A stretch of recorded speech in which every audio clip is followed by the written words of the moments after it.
So who was Ramses II? Well, let's get into it. The opening scene is set in the middle of the Egyptian desert.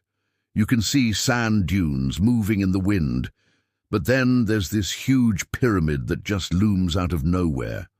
Maybe it's kind of like a sphinx or something. And then you hear these ominous bells and drums as we pan up to the top of the pyramid, where this old mummy sitting on a throne. He has this big cobra headdress on, which represents the Egyptian sun god Ra, and he's kind of glowing. And then he speaks in this deep voice saying, "In the scorching heart of ancient Egypt, one man rose above all others, a living god, a warrior king, and a legend whose name echoed through time. This is the story of Ramses the Great." Then the screen fades to black, and you hear some more dramatic music as it says, Ramses II, also known as Ramses the Great, was born around 1303 BC. We see these hieroglyphic-type writings kind of pop up and move around. He was the third pharaoh of Egypt's 19th dynasty, and was chosen to lead at a young age. Groomed for greatness by his father Seti I, Ramses was destined to become one of the most powerful rulers in history. We see a little painting of Seti I. There's a couple different ones, but they're all pretty similar. And then there's a little baby Ramses being presented to Ra, the sun god. The baby Ramses reaches out toward this golden orb that represents the sun. As we continue to watch, we see young Ramses getting ready to take his place as pharaoh. So we see him hunting, we see him riding a chariot, we see him taking down an enemy. In fact, this particular scene depicts the Battle of Kadesh, which we'll talk about in a little bit.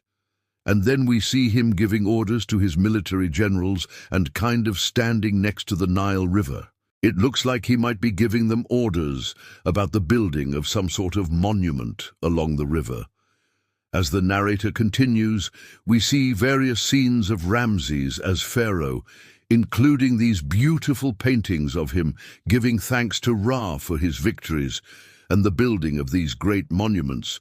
We also see him with his wife, Queen Nefertari, because Ramses, although he had many wives, he really loved this woman. In fact, he built an entire temple for her that's still standing today. The narrator continues, but Ramses was not just a king, he was a warrior. And then we see these images of chariots flying everywhere, soldiers battling each other, they're killing each other with arrows. Some people are falling off the side of cliffs. There's one guy who's sticking his sword out the side of his chariot as he flies past, almost like a Trojan, holding his helmet up so that we can see his face. And then there's a giant wall that shows the Battle of Kadesh, which Ramses fought when he was only 25 years old. It took place around 1274 BC along the Orontes River. The Hittites were fighting against the Egyptians. Ramses, however, claimed it as a victory, even though it was technically a stalemate. He wanted to look good in front of the Egyptians, so he said, "Hey, we won." Even though both sides lost a significant amount of men, neither side could claim a decisive victory. And we see these various images of Ramses as warrior king, including these beautiful reliefs from the Temple of Karnak showing his military might. And then we go back to the opening scene where Ramses, the old pharaoh, is sitting on his throne. And he continues, at just 25 years old, he led one of the largest chariot battles in history, the Battle of Kadesh against the Hittites.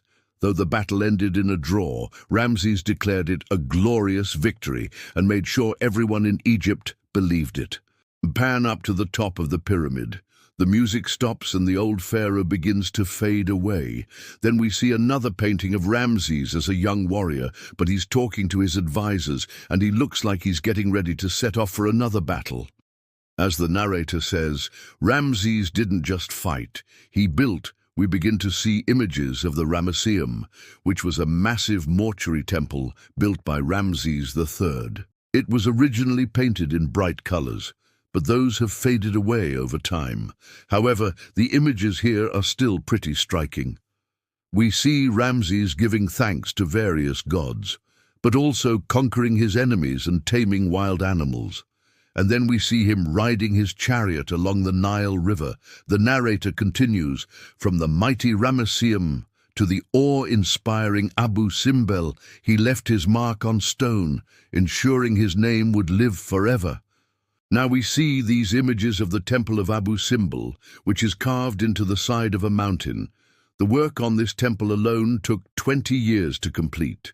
We see the gigantic statues of Ramses, one with the sun god, one with the moon god, and one with Ra, the main sun god. These statues were carved directly into the mountain, and the whole area was excavated by hand. We see these workers bringing in huge blocks of stone and carrying them up a ramp.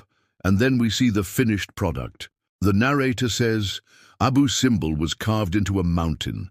Its massive statues were meant to intimidate enemies and inspire Egyptians with divine power. Now we go back to the beginning of the video. As the narrator says, Ramses had over 100 children and ruled for an astonishing 66 years. We see this image of Nefertari again and hear the narrator say, his queen, Nefertari, was deeply loved. Then we see this amazing relief from the temple of Nefertari, where Ramses and his wife are giving thanks to Hathor, which was the goddess of love and music. She's depicted with cow horns and ears. Below that, we see Ramses and Nefertari giving thanks to Isis and Osiris, who are depicted with pharaoh and queen hats on their heads. We then see this beautiful image of Ramses and Nefertari standing in front of their son. And then below that, we see the royal family tree. It's quite complicated. There's so many names. And then we see Ramses with his son Meneptah, who will eventually take over after Ramses dies. As the narrator says, when Ramses died, he was over 90 years old. A remarkable age for the ancient world. We see a bust of Ramses. It was probably originally colored, but now it's just bare marble. And then we see the mummy of Ramses in the British Museum. It's amazingly preserved. And then we see this rock carving of Ramses in the Valley of the Kings. It says, here lies Ramses II, born of the bloodline of Ra. And then we see the actual coffin that held his body. And then we see some more paintings and carvings throughout the Valley of the Kings. And then we see a huge chamber with all these coffins. The narrator says, his mummy was found in the Valley of the Kings, well preserved and still commanding respect. Finally, the narrator says, to this day, Ramses II remains the most celebrated pharaoh of ancient Egypt. His reign was long, his works vast, and his legend eternal. We see this beautiful shot of the temple of Abu Simbel at sunset. The sky is orange, yellow. The shadows are very long, and then the sun finally sets behind the horizon, and the temple is plunged into darkness. And then we see the text on the screen that says, he called himself a god. History remembers him as a king, but in the hearts of many, Ramses the Great is the eternal face of ancient Egypt. And then we see this shot of the Valley of the Kings, with the sky behind it. It looks like a sunrise. And then we see this text on the screen that says, subscribe for more Pharaoh stories. Thanks for watching.